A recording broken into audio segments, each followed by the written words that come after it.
6 de junio de 1944, día D. Los tanques Sherman y la infantería canadiense llegan a Juno Beach, en Normandía, bajo un fuego intenso. Había muchísimos tanques ardiendo. Era como estar en una maldita selva.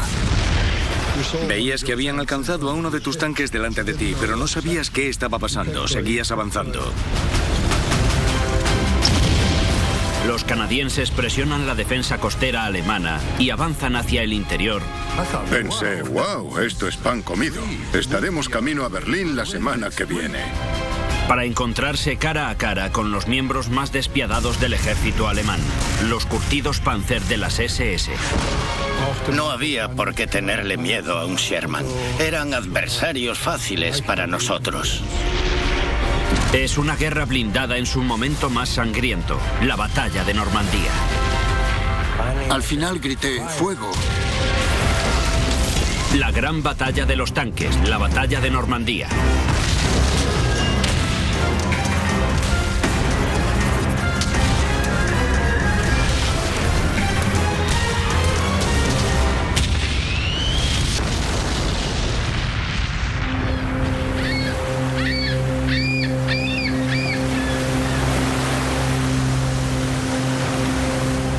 Juno Beach, el apodo que se le dio a 8 kilómetros de suave línea de costa en el litoral de Normandía.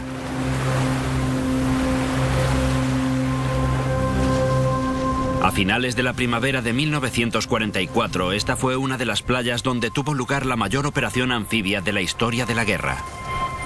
El ataque aliado sobre el muro atlántico de Hitler. Desde la caída de Francia en 1940, los alemanes se preparan para la inevitable invasión aliada, con la construcción de una fortificación de 5.000 kilómetros que se extiende desde Noruega hasta la frontera española.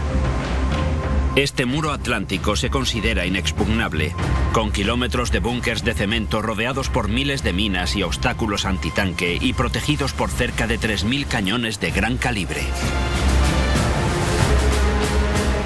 Esta impresionante línea defensiva parece el lugar más insólito para llevar a cabo un ataque, pero el 6 de junio de 1944 eso fue lo que hicieron los aliados.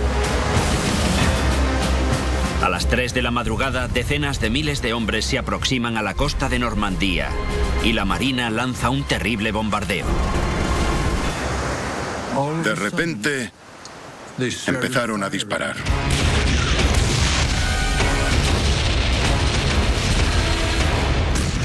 Había un crucero británico justo detrás de nosotros y sus cañones disparaban por encima de nuestras cabezas. Dios mío, aquellos cañones de 150 cuando dispararon... La camisa se me subió por la espalda como una persiana. Nos asustamos mucho. Se podía ver cómo caían sobre los pueblos delante de ti y estallaban por todas partes. La Operación Overlord es un ataque conjunto de los aliados. El objetivo canadiense son 8 kilómetros de costa defendida a ultranza con el nombre en clave de Juno Beach. A la cabeza del ataque se encuentra la Segunda Brigada Blindada canadiense. Su misión es neutralizar las defensas alemanas y proteger la cabeza de playa para la infantería. A las 8 de la mañana los canadienses lanzan el ataque. Y liderándolo hay decenas de tanques anfibios. Nos dieron la instrucción básica para proteger un tanque en el agua. Completamos la instrucción. Dejad que entre el agua, que no cunda el pánico. El primer hombre que ves es el conductor. Se coloca en la parte de atrás porque tiene que conducir esa cosa. El DD, o tanque acuático, tiene el casco inferior sellado para evitar que se hunda y flota gracias a los faldones de lona que lleva. Pero lo que lo hace único es la doble dirección. 2 hélices conectadas a la rodadura del tanque lo impulsan a una velocidad de casi 4 nudos. El DD es un monstruo de 30 toneladas y es lento y difícil de maniobrar en aguas bravas. Nuestro capitán dijo, vale, vamos a entrar en combate. Estad preparados. Y así fue. Era incómodo de manejar porque no funcionaba muy bien con la marea y el viento, y el día era bastante malo. Los 5 kilómetros hasta la playa son espeluznantes y letales. Las olas más grandes hunden los tanques, al igual que las minas subacuáticas.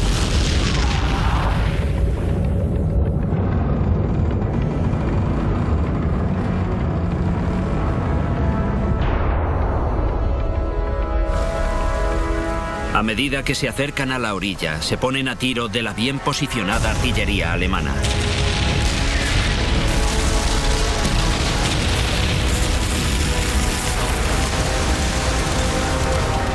De los 67 tanques enviados desde la lancha de desembarco, 11 de ellos nunca llegaron a la orilla.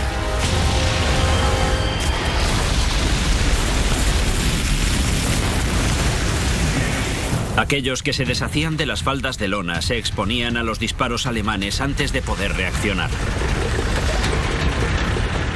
Todo era muy confuso. Un caos total. Había muchos vehículos, pero todos se movían como estaba previsto.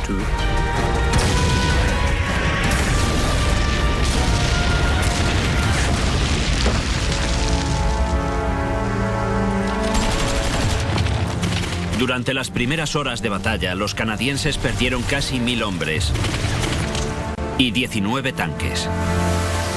Vi muchos canadienses tirados en la playa. A algunos les habían puesto cosas encima.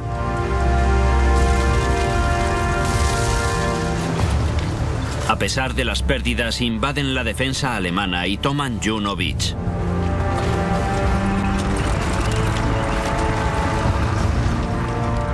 Hacia el final del día D, los aliados han quebrantado el muro atlántico a lo largo de 80 kilómetros de costa en Normandía y avanzan hacia el interior. La estrategia es sitiar las fuerzas alemanas en el territorio francés ocupado. Los estadounidenses se dirigen hacia el oeste, mientras británicos y canadienses se abren camino por el sur hacia su próximo objetivo, la ciudad de Caen, de gran importancia estratégica.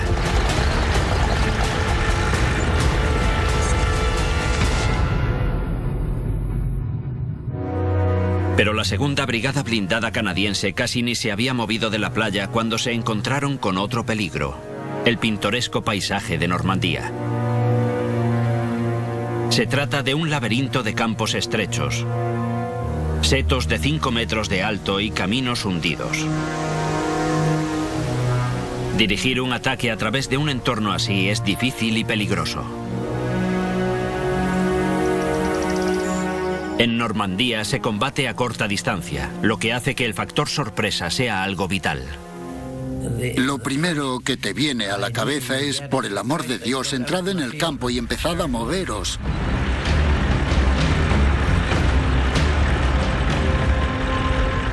De repente, te encuentras frente a los setos de Normandía. Más de 4 metros de altura sobre una loma de 18 metros. Pasas por encima.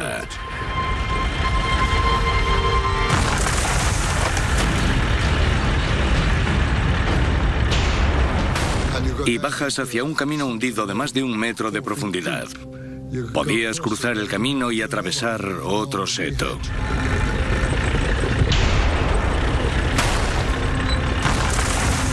Eran muy difíciles de atravesar y también muy difícil salir de ellos, ya que te podías quedar atascado en el seto y en ese punto eras muy vulnerable. Pero si no se te ocurría un plan, estabas perdido. Porque el enemigo siempre tenía un plan. Día D+1. Además de las dificultades que presentaba el terreno, los tanques de la segunda brigada blindada avanzan poco a poco hacia Caen. Comienza el segundo día de combate y se encuentran con una columna de 9 Panzers modelo 5 alemanes. El Panzer V o Pantera está considerado como uno de los mejores tanques de la Segunda Guerra Mundial. Su largo cañón del calibre 75 es letal incluso a largas distancias. Está protegido por 8 centímetros de blindaje frontal, con una pronunciada inclinación de 50 grados, lo que lo hace casi indestructible ante un ataque frontal. El Panzer modelo 5 Pantera era y esto es algo que sabía todo el mundo, claramente el mejor y más funcional tanque de todos.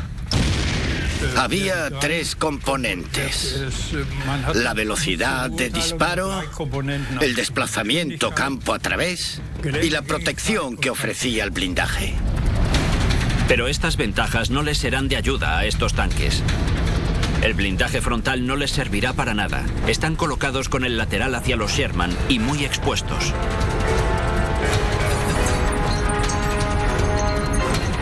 El Sherman tiene un cañón corto del calibre 75 con menos potencia y un blindaje de 5 centímetros. Esto lo hace vulnerable en una batalla contra los tanques alemanes, pero es letal a distancias cortas si los coge por sorpresa.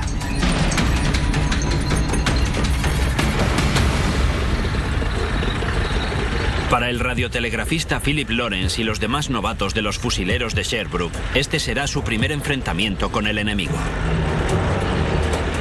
Los de infantería nos dijeron que venían algunos tanques Pantera de camino. Los tanques estaban bastante cerca, alrededor de unos 800 o 900 metros. Mientras yo intentaba que mi artillero se despertase. El capitán nos formó a todos. A cada uno se nos indicaba el objetivo y yo le daba patadas en las piernas para intentar espabilarlo. En ese momento se dio la orden de abrir fuego.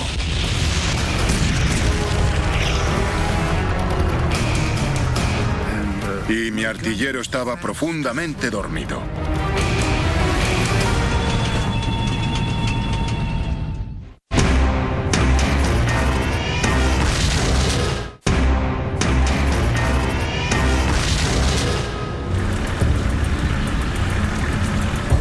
...6 de junio de 1944, día D. Tanques e infantería canadienses llegan a Juno Beach, en Normandía, bajo un fuego intenso.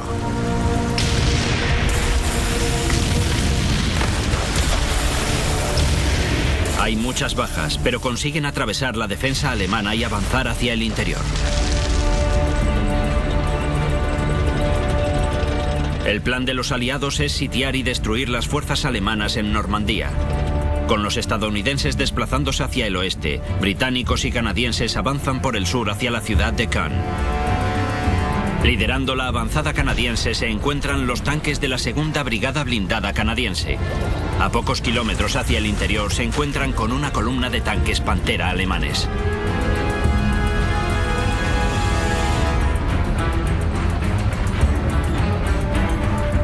Los tanques estaban muy cerca, alrededor de unos 800 o 900 metros. En ese momento se dio la orden de abrir fuego. Y mi artillero estaba profundamente dormido. Fue horroroso. El comandante del tanque le golpeaba la cara con las manos para despertarlo.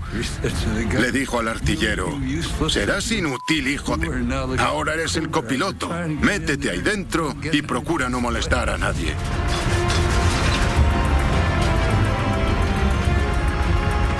Al final apuntó y disparó.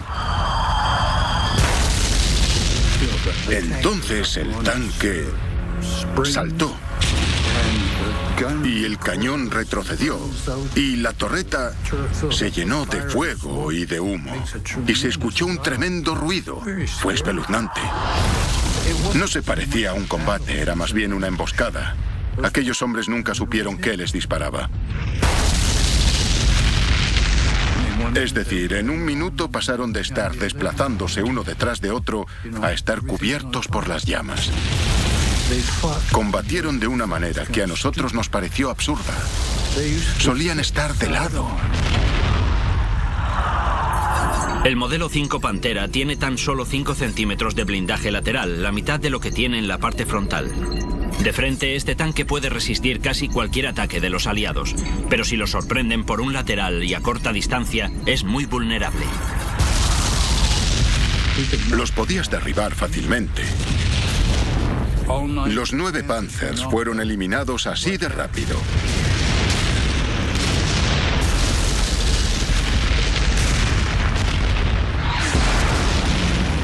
Pensé, wow, esto es pan comido. Es genial. Me encanta. Estaremos camino a Berlín la semana que viene. Los canadienses, sin embargo, están a punto de recibir una sorpresa. Ansiosos por encontrarse con ellos y con órdenes del alto mando alemán de parar el avance aliado, esperan las unidades de la 12ª División Panzer SS, liderada por algunos de los comandantes con más experiencia de Hitler. La 12ª de las SS está equipada con 48 tanques Pantera, numerosa artillería pesada y casi 100 Panzer modelo 4.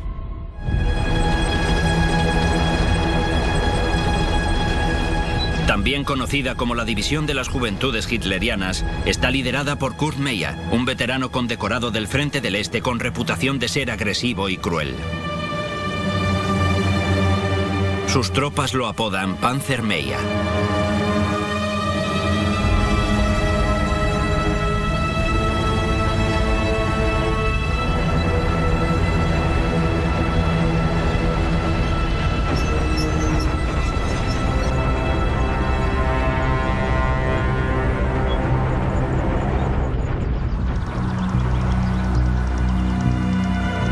Día D+1. Kurt Meyer y sus panzers toman posiciones en la histórica abadía de las Ardenas del siglo XII. Allí, en los jardines del monasterio, la 12ª División Panzer SS espera a los tanques de los fusileros de Sherbrooke, que asisten a los montañeses del norte de Nueva Escocia en su lento avance hacia Caen. Desde lo alto de la torre de la abadía, Meyer puede ver cómo se acercan. Subió a la torre de la iglesia de las Ardenas. La abadía tiene 67 metros por encima del nivel del mar. La iglesia en sí misma mide 25 metros de alto. Desde allí podía ver todo hasta el extremo occidental de Juno Beach.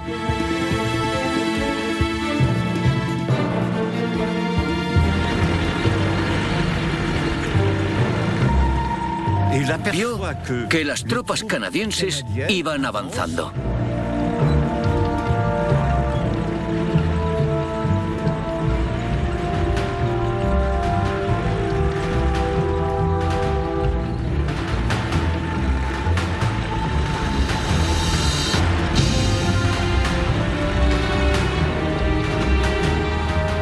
El escuadrón se detuvo y pararon para comer. Los canadienses continuaron con el avance. Tenían el flanco desprotegido.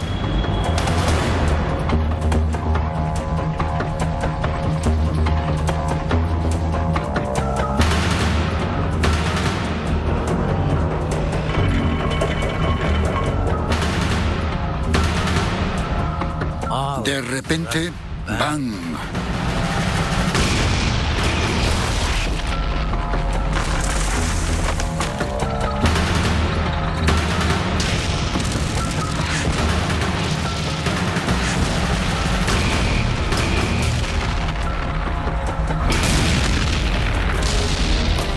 Había un humo tremendo y los tanques ardían. Era como estar en una maldita selva.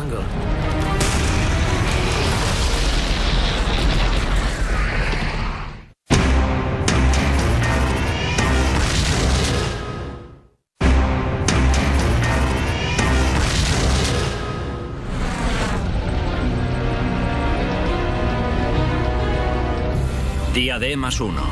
Durante las últimas 36 horas, la 2ª Brigada Blindada Canadiense ha salido de las playas de Normandía y ha empezado su camino hacia la batalla en el interior.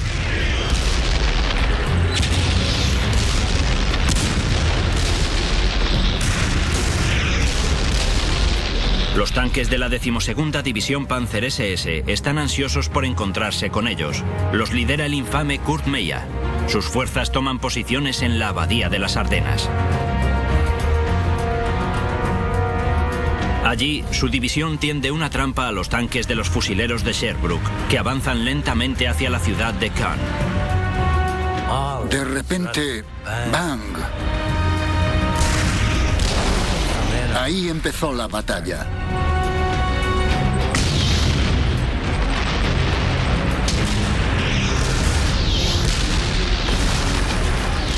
Había muchísimo humo y polvo, y los tanques ardían. Era como estar en una maldita selva. Cogen por sorpresa a los canadienses. En cuestión de segundos, los tanques de cabeza son destrozados. Nuestro oficial al mando necesitaba más potencia de ataque y le pidió al comandante de mi escuadrón que enviase un grupo de 4 tanques. En ese momento estábamos el comandante de mi escuadrón, el tercer tanque y yo, y eso es lo que teníamos. Luego nos llegó un mensaje de él diciendo: los alemanes se están abriendo paso a vuestra izquierda. Moveos hacia la izquierda. Todavía creía que quedaba algo del escuadrón. De repente todo empezó a aclararse a nuestro alrededor. Lo primero que vi fueron los tanques y estaban a unos cientos de metros de distancia.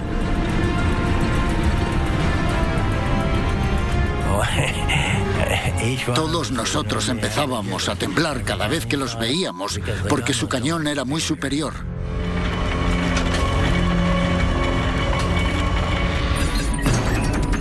El Panzer IV cuenta con un cañón del calibre 75 muy potente.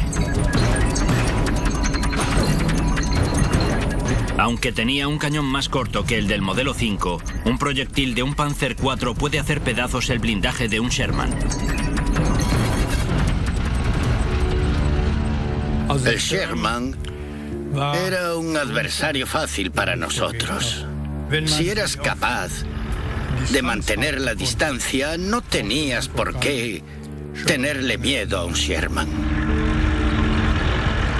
El cañón corto del Sherman tiene tanta potencia como el de un Panzer IV.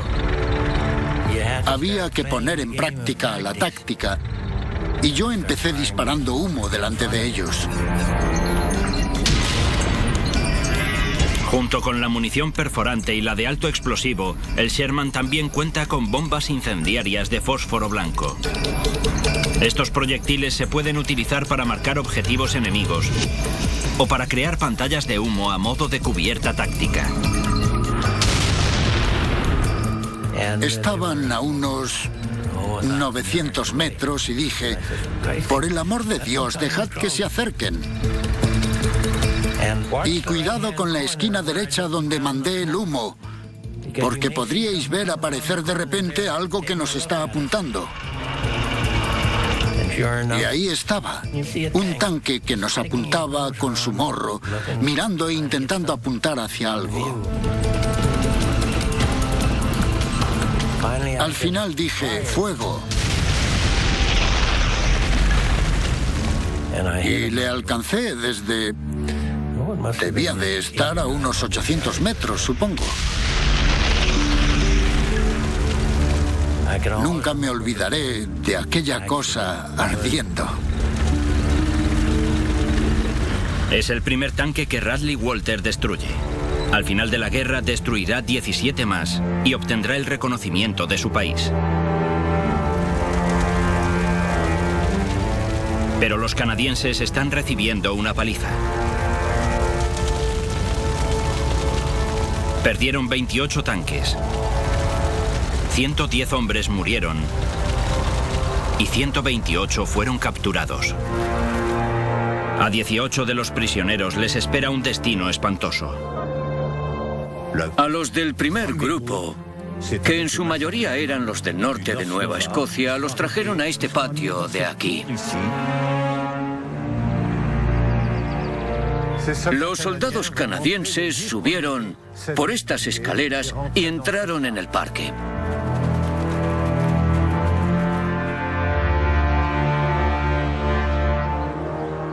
Vinieron por aquí. En la parte de arriba de las escaleras había un soldado de las SS que le disparó a cada uno de ellos una bala en la nuca.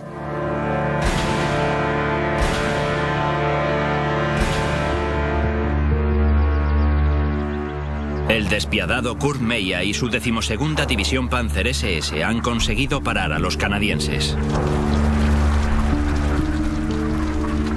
En el frente norte, los aliados avanzan con lentitud. Los británicos y los canadienses planean tomar la ciudad de Caen en 3 días, pero les lleva 34. El combate es el más sangriento que hayan visto nunca. Para romper la implacable resistencia alemana, los aliados toman acciones drásticas y envían bombarderos pesados. Los ataques reducen a escombros la mayor parte de esta antigua ciudad.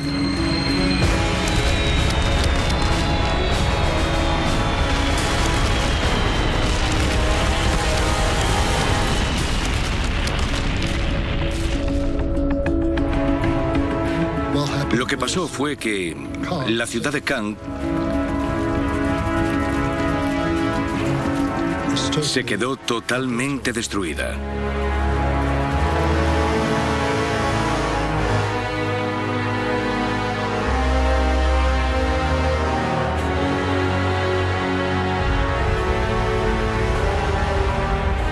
Nuestro tanque avanzaba por una de las principales calles de la ciudad. Descubrimos que nos estábamos desplazando por cráteres de bombas enormes. Algunos de ellos eran tan grandes que el Sherman, que mide más de 3 metros, se quedaba enterrado.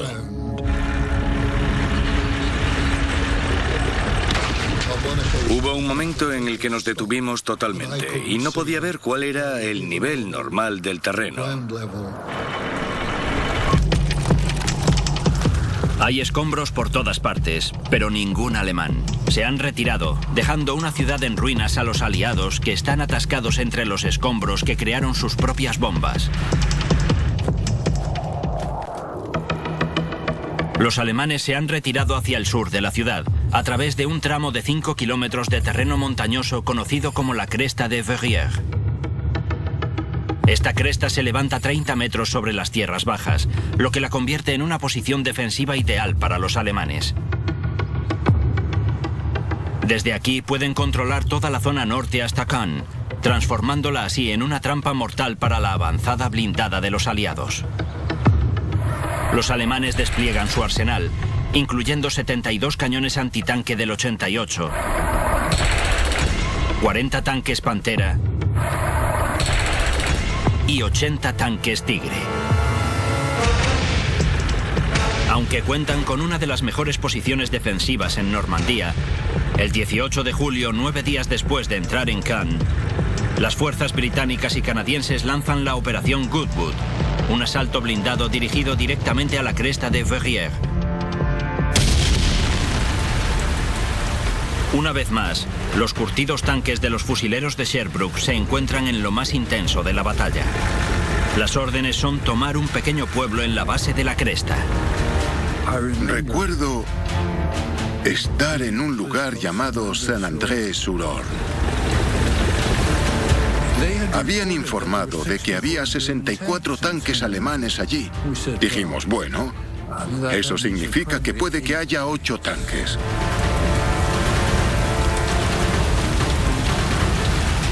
Solíamos enterarnos de una pequeña parte de lo que informaban. Así que pensamos que para estar a salvo enviaríamos 12. Llegamos allí y Dios, había 64. Y no logramos organizarnos para encararnos a ellos.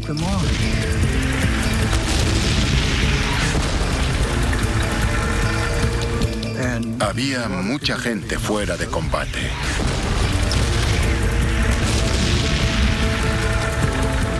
Estaba lloviendo y no se veía muy bien. Era difícil divisar algo. Parecía que habíamos perdido el contacto con todo el mundo. Decidimos buscar una posición más segura y algún objetivo.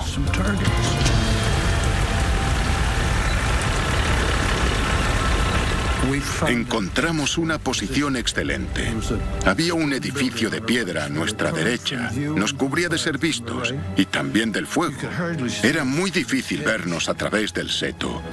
Había 9 tanques Pantera a unos 900 metros, más o menos.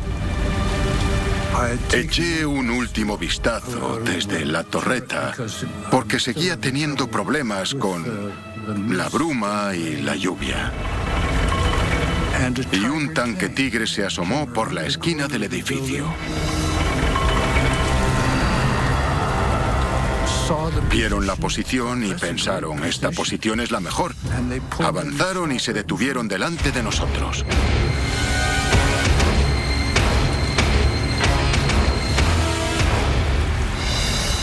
Fue la aparición más espeluznante que vi en mi vida. Aparecieron así, casi los podíamos tocar. Tenía munición antiblindaje cargada y le disparé, pero rebotó. Así que cargamos munición de alto explosivo lo más rápido que pudimos. Así de rápido. Yo estaba sujetando el botón de disparo, literalmente. El arma disparaba, retrocedía, se cargaba, disparaba, retrocedía. Mi cargador no paraba de meterle munición. Y luego volvía a disparar. El Panzer modelo 6 Tigre pesa 57 toneladas, casi el doble que un Sherman. Cuenta con 10 centímetros de blindaje frontal, lo que lo hace casi impenetrable. Tiene un cañón del 88 capaz de destruir a un Sherman a más de 2 kilómetros de distancia.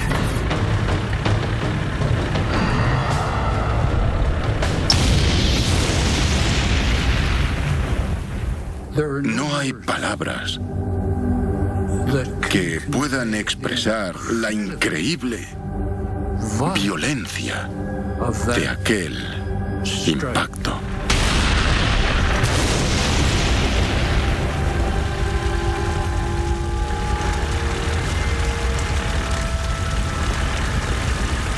El proyectil impactó en nuestra torreta. Parecía como si alguien cogiese una antorcha y le prendiese fuego a un canal desde delante hacia atrás. ¡Marcha atrás, a la derecha! Y nuestro copiloto, que era el que conducía, no era muy buen conductor, y para retroceder giró el motor. El que era el conductor de verdad cogió el acelerador de mano, luego la palanca de cambios y dio marcha atrás. Y le gritó al copiloto, «Deja los pedales y sal de aquí». Entonces retrocedimos disparando.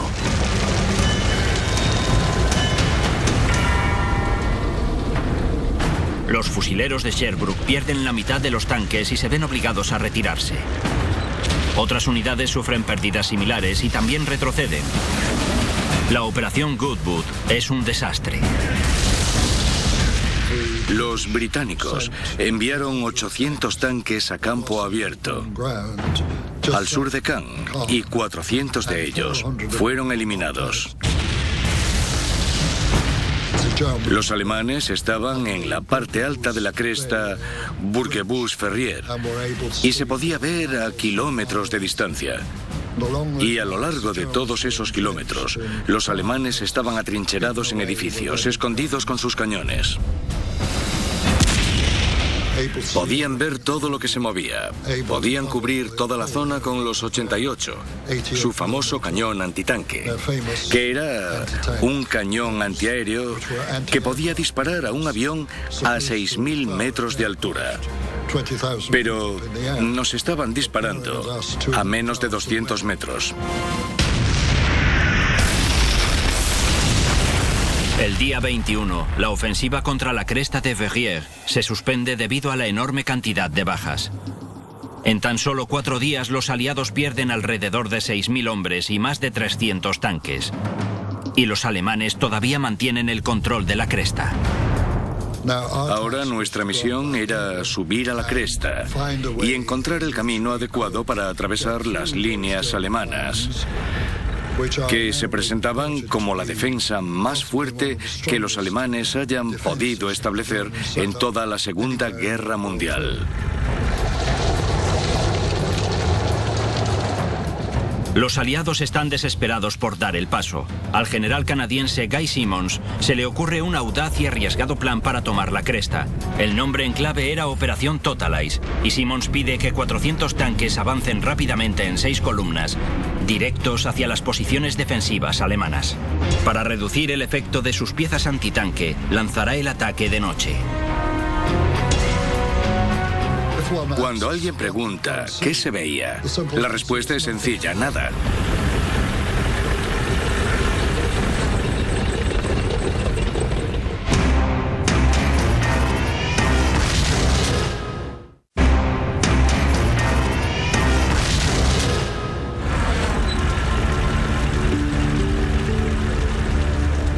...21 de julio de 1944...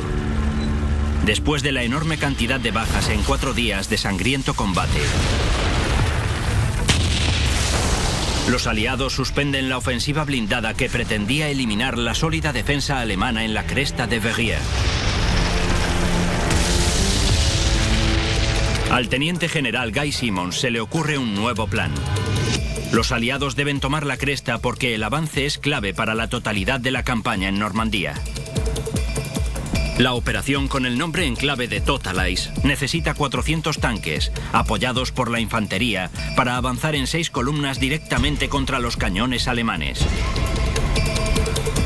Para reducir el efecto de la artillería, Simonds planea un ataque al amparo de la oscuridad. Nunca antes se había puesto en marcha una operación nocturna a esta escala.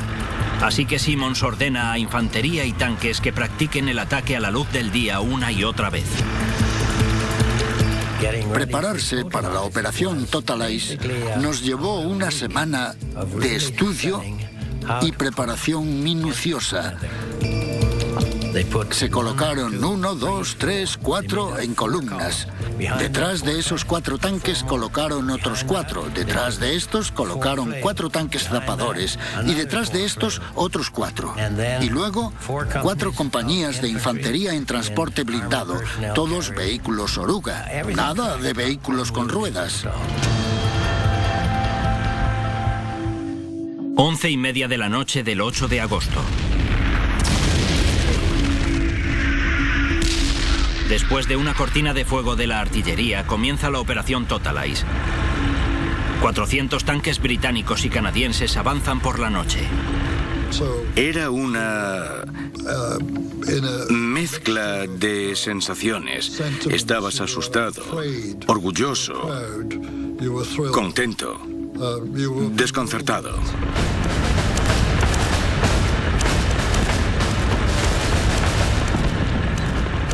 Los tanques se mantenían muy juntos, avanzando despacio hacia la cresta, siguiendo las líneas de disparos que indicaban el camino hacia el objetivo de la unidad.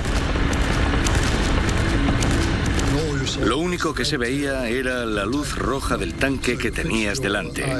Entonces fijabas los ojos en esa luz y la seguías, por tu propio bien.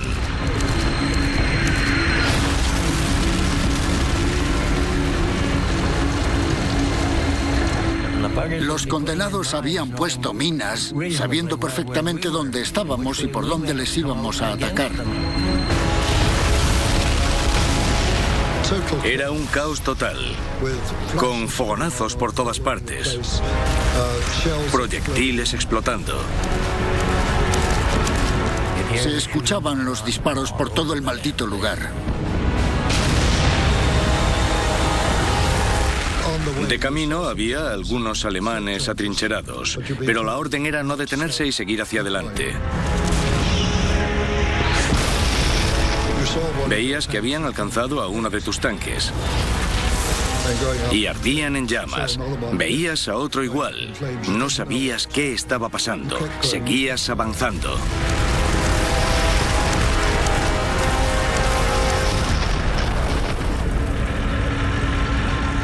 El 8 de agosto al amanecer, las fuerzas canadienses y británicas han tomado la mayor parte de la cresta de Verrières. A mediodía, la posición completa se encuentra en manos de los aliados. La fase 1 de la operación Totalize es un éxito, abriendo el camino para avanzar y unirse a las fuerzas estadounidenses más hacia el sur.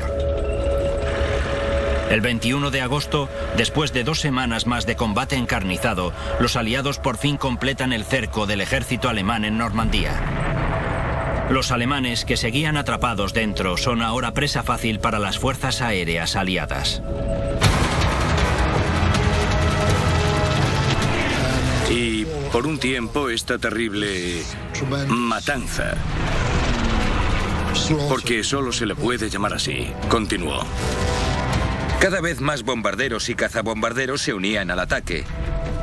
La desgracia a nuestro alrededor clamaba al cielo. Los refugiados y los soldados de los ejércitos alemanes derrotados se veían impotentes ante los bombarderos que volaban sobre sus cabezas. Era inútil cubrirse de las ráfagas de misiles y bombas. Concentrados en un espacio reducido, éramos el blanco perfecto para la fuerza aérea enemiga. La muerte nos seguía de cerca a cada paso. Éramos objetivos a tiro. Era imposible no alcanzarnos.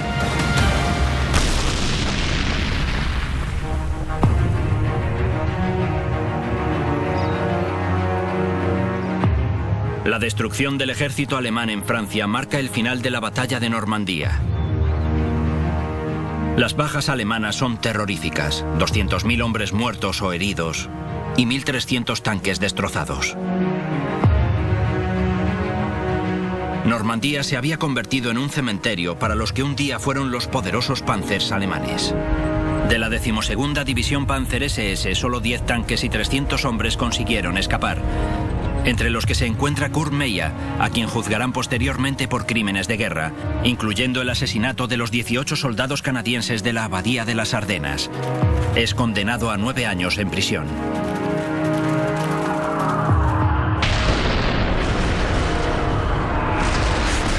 Para los aliados, la batalla de Normandía significa una gran victoria, pero a un precio muy alto: 50.000 hombres muertos y alrededor de 150.000 heridos. En Normandía, los fusileros de Sherbrooke sufren una de sus mayores pérdidas durante la Segunda Guerra Mundial. Muchos todavía se preguntan cómo consiguieron sobrevivir. He estado en tanques que fueron alcanzados, pero el proyectil no impactó donde yo estaba. He estado bajo cortinas de fuego, pero ningún mortero llegó hasta donde yo estaba. Es pura suerte. Creo que todo el mundo está de acuerdo conmigo. Puedes estar cualificado, estar atento y tener cuidado y todo eso, pero si no tienes suerte, no lo consigues.